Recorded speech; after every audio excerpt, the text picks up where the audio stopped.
Well, this morning I wanted to address a lot of questions that I have gotten, and basically we're putting, uh, I guess, from some particular people, especially younger people like that, getting ready to start a business. And I apologize, I'm a little bit stopped up today from just hopefully getting over the flu.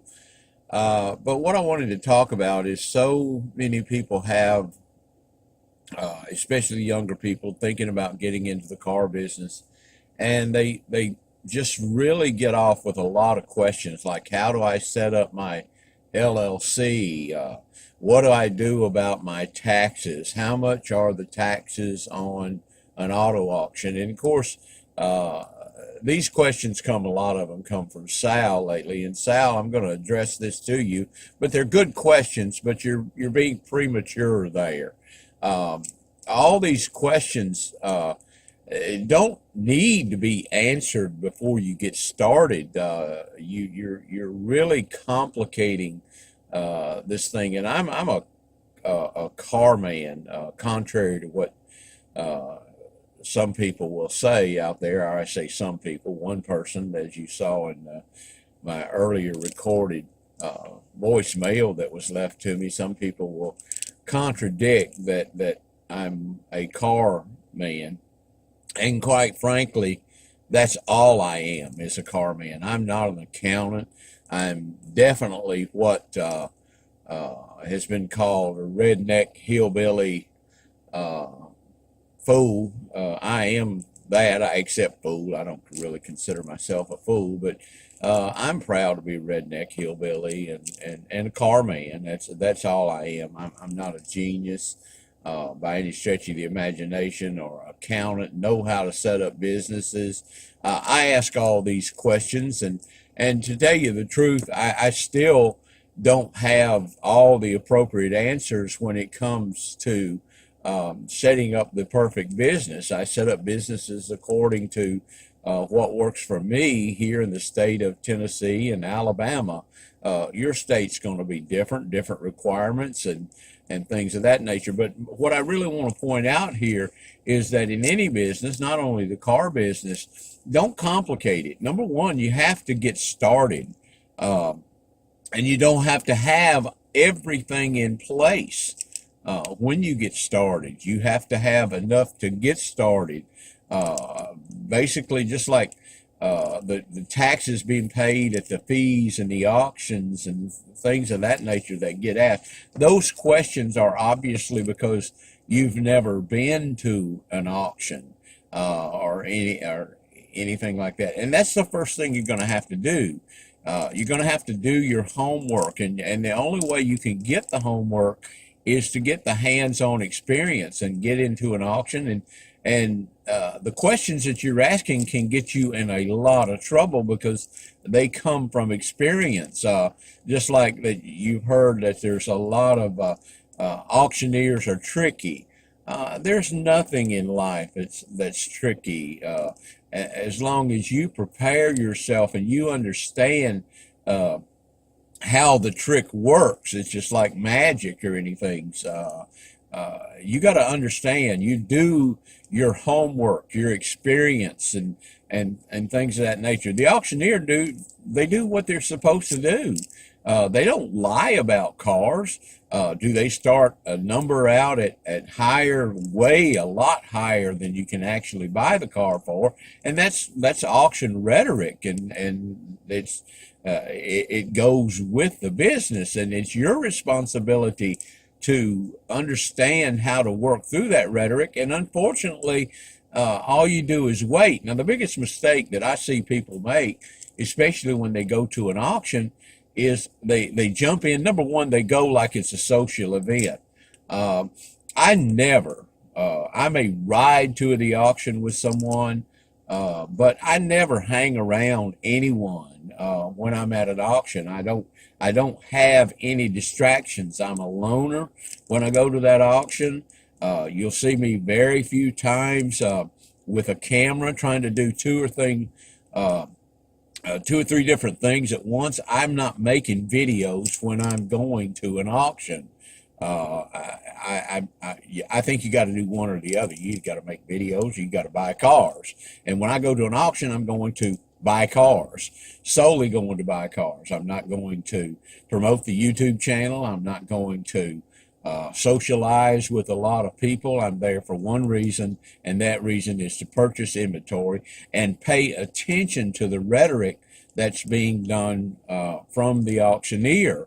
I don't rely on anybody else's ears. I rely on my ears. I never jump in on a bid, for instance. If I look and I see an auction, I'm always the last bidder on a car, and I very seldom bid more than once or twice on a car. If I can't buy a car within after bidding on it once or twice, I don't want it, frankly, because I'm not going to stand there and have that auctioneer look at me and see that I'm in for the long run on that car, that I'm going to buy it regardless of how many bids it takes. I care about one bid on the car, and that's the last bid that's made, and I often try to be the one that made the last bid.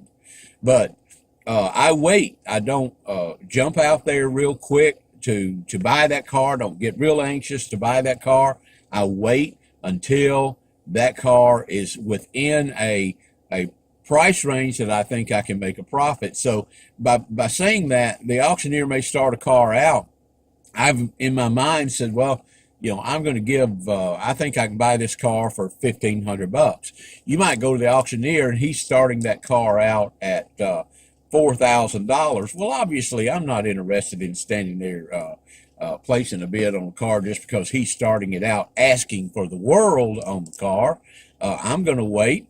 And most of the time when he's starting that car out, I got $4,000, I got this and that, and the rhetoric going on. And then finally he lowers the car down to who get money. I need money. And often you can start that car out at $500, sometimes even less than $500.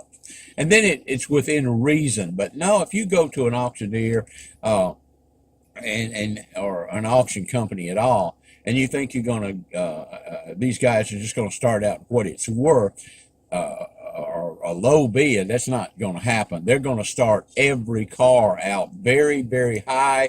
It's up to you to be paying attention and buy that car at the lowest possible price you can, but never stand there and back and forth with somebody. You bid and then another bid comes in, another bid comes in. I don't do that. I know what the car to me is worth. I don't care what everybody else thinks it's worth. I know what I'm willing to pay for it. And if it's within what I'm willing to pay for it, because I've done my homework, that's exactly where I'm at on the car. I mean, if I've made up my mind that I'm willing to pay $1,500 and the car's up now at $2,000, I just walk away from the car.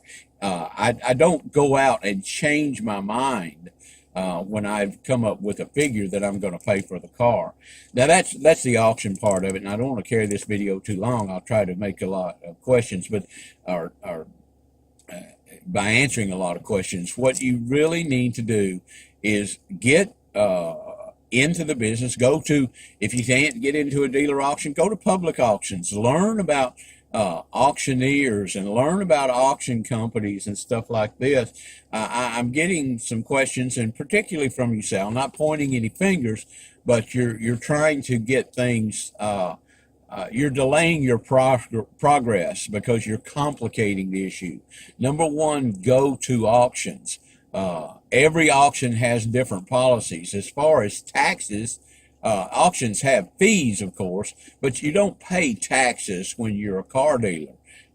You're not paying state and federal taxes or sales tax or anything of that nature. You're exempt from all those, and you're responsible for collecting those when you sell your car after you've purchased it at auction. So my advice to you is you want to try to get perfect at doing something before you get started. I probably would like to remind you of when you started swimming. You didn't plan on swimming the English Channel when you jumped in the water. You just wanted to swim. And this is the thing that you're going to do in business, not only the car business. You got to jump in the water. period. Don't worry about how far you're going to go. Don't worry about if you're going to sink, because chances are you are going to sink a little bit, just like when you first jumped in the water. But you'll come back up if you're determined and you're committed to make it in any business. Be prepared to sink a little bit. Don't be prepared to just start sailing through the water and swimming the English Channel the minute you jump in. So that would be my advice, and not only the car business, like I said, in any business. Take your time, go slow. The biggest thing that I see people get into is, man, they jump in and they expect everything to be perfect. It's not going to be that way. So get used to that, accept that. It doesn't matter. You're going to lose on some cars. You're going to pay sometimes, but you're going to pay taxes or fees that you didn't expect to. That's what life is being prepared for the things you did not expect.